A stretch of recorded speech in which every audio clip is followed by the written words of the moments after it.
Welcome back to our conversation about the Boston mayoral race with Bill Forry and Dumcias of the Dorchester Reporter. And gentlemen, we were talking about that Suffolk poll showing, once again, Michelle Wu with a big lead. We'll see if that holds up. One thing about that poll that really jumped out at me, there's only 10% support for, quote unquote, defunding the police in Boston, a city that had many demonstrations during the spring and summer of 2020 in the wake of the murder of George Floyd, with people calling for defunding the police.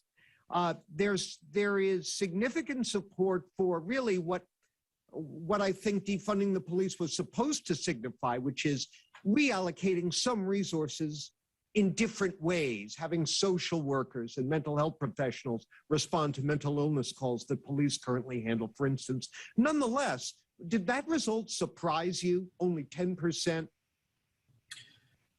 No, it didn't surprise me. I feel as though, there is a deep reservoir of respect for Boston police even in our city. I mean, people understand, taken as a whole, law enforcement, gets a bad rap and has a bad reputation for abuse, and rightfully so from the national scene. But when you bring things closer to home, and this is true in politics too, with, everyone hates the legislature, but they love their legislator.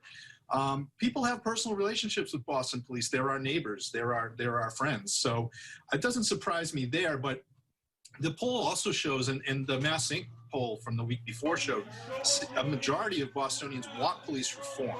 And that means things like how we hire and how we fire police officers. It means how we train them and how we deploy them.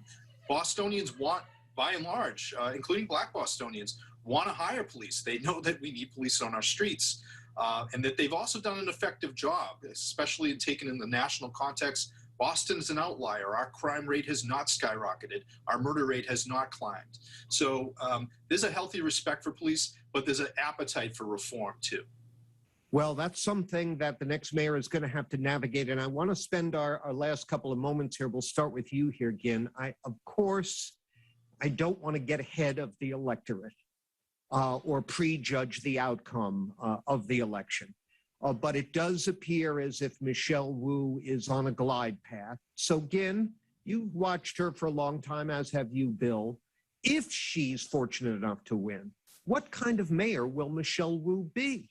It's interesting that she has referenced Mayor Menino, who she worked for, as a role model.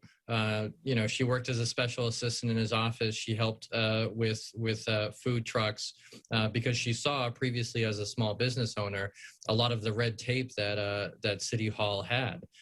So I think you'll see some instances of Menino. Now, certainly Menino, he proudly said he didn't have the vision thing. He didn't have the sky high ideas there. Right. And I think that's where Wu could meld with Elizabeth Warren, who she has also said is a political role model for her.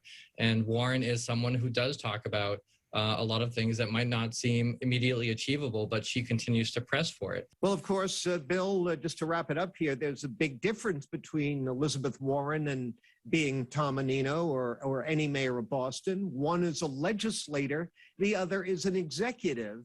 And doesn't that speak to the potential gap between Michelle Wu's overarching campaign platform and the nitty-gritty details of actually being mayor of Boston? Right. Yeah, there is a gap there. And I think it's going to happen very quickly that, reality will set in, budget sets in, and the limits of power, because the mayor can only do so much on things like the MBTA, for instance. But I will say this, I think she will replicate some of what Tom Menino did and what Marty Walsh did as well. Team of rivals. You have to consolidate power. You'll have to make, friends of your former foe. And I think that given her track record of being a very capable campaigner and executing very well in this campaign so far, I fully expect that she'll do that too. Yeah, she does appear quite adept at making friends. Bill, Gin, your analysis throughout this campaign has been very helpful. Thank you so much. Congratulations on your debate. And thank you all for watching. Now I'm going to send it back over to my colleagues for more WBZ News.